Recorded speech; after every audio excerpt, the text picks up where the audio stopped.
Welcome back to the Chad Hasty Show on News Talk KFYO. Thank you for tuning in today.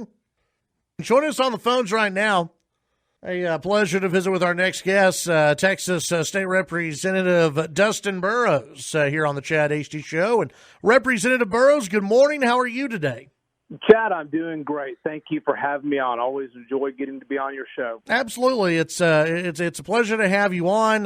Today I wanted to get into, yesterday's news that came out, which I don't know how many people are really surprised, but you had the official press release says a committee submits, I'm reading the wrong email here, but the attorneys that the city of Lubbock went outside of their own city attorneys to hire, came back and said that the proposal for the sanctuary cities for the unborn, according to them, Representative Burrows, it's just not legal. It goes against everything that is legal, even though it's already been through the legal process.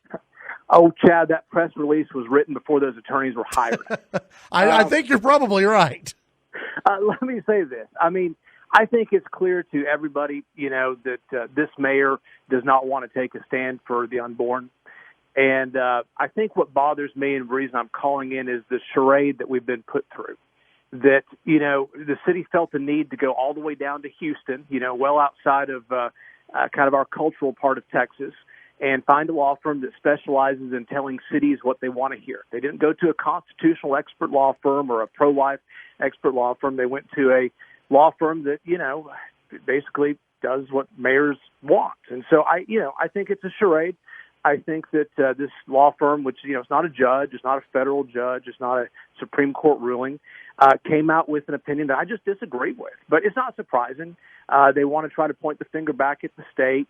And, that's just not right, just not true. And then, there's been a lot of talk about the constitutionality of it. And, I think it's just kind of laughable that all of a sudden this mayor in particular cares about the Constitution, or at least claims he does. Okay, I want to go through some of the points with you. And before I do that, I guess first, have you heard from, because you were part of the letter that was sent by basically the Lubbock delegation to the city of Lubbock, and in that letter you said, hey, there's an attorney here that we have that'll represent the city absolutely free no if cost. This is challenged in court.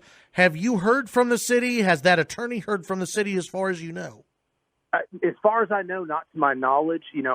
Senator Perry has a better relationship with that lawyer. He may be able to shed some light on it, but I don't think so.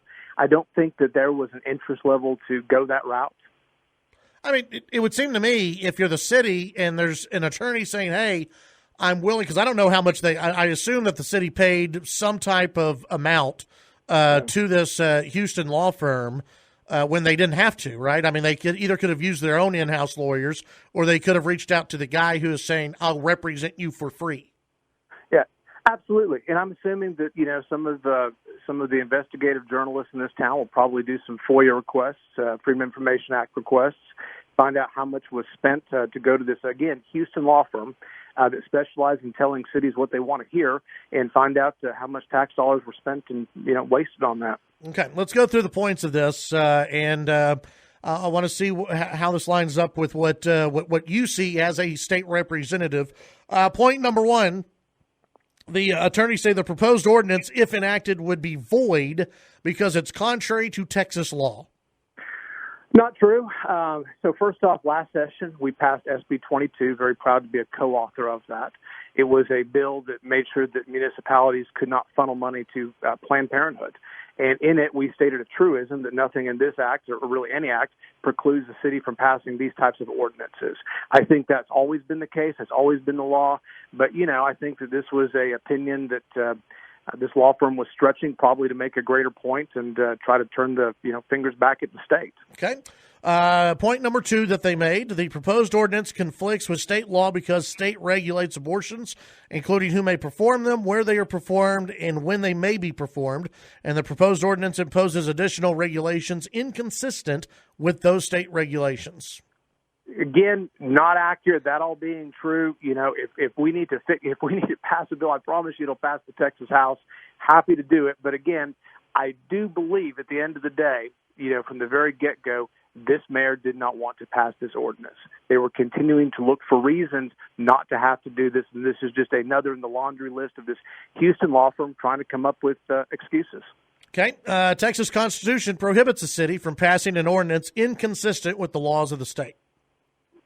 I'm sure that's in the Constitution. Does not apply here. Okay.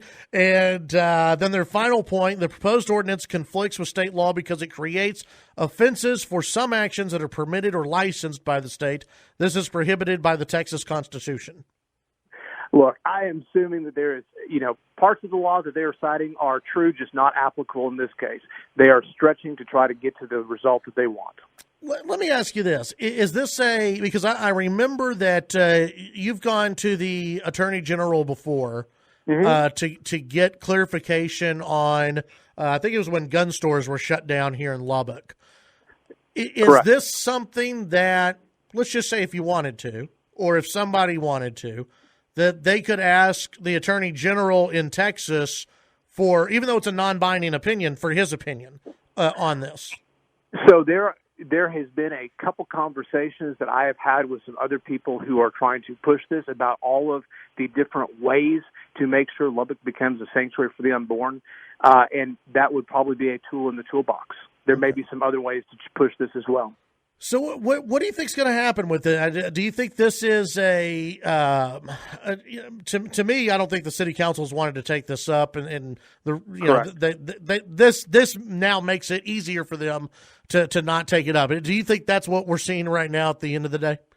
Yes. Again, I think this was, this opinion, this result was written before this law firm was ever hired. That's, the way I feel about it. And nothing I've seen has changed my mind. Yeah. Okay. Well, I don't think it's dead. I think there are people who are still going to be pushing for this. And I know there's a petition out there that's gone. And I don't know how the city would look at that petition now that these attorneys are coming in and saying that it would be illegal. Does this, and again, I don't know if you know this or not, but in your experience, would this maybe give the city again that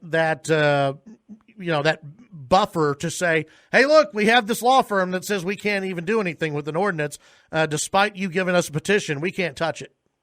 Chad, let me back up for just a second. One other thing that I do want to point out is sometimes you just have to take a stand for what you believe in. I have joint authored bills that, likely would be challenged all the way up to the United States Supreme Court defending life itself. But sometimes you just have to take a stand and push the ball to try to advance the cause if you truly believe in it. So regardless of what any lawyers whisper in your ear or whatnot, sometimes you just do the right thing and see what the heck happens. That's how we actually make laws and get things changed. Yeah. Hey, before we let you go, want to bring up an issue that we've seen kind of pop up in some other areas of the state, one that you're well-versed in, that is taxpayer-funded lobbying. As I understand, there's been some action in Plano from a member of the city council there about, trying to stand up against taxpayer-funded lobbying. What are we seeing? Again, we're not too far away from another session. Are we seeing some more people get on board with this idea of banning taxpayer-funded lobbying?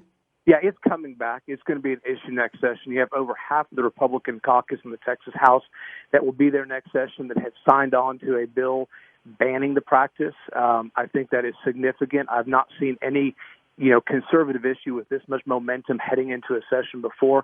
So it's going to be back. And real quickly, I do want to just tell this story and share it with the audience. I became really passionate about this issue back in the 2017 session. I had met with a group of injured police officers, one of whom was actually the widow of a police officer who died, leaving 3 children.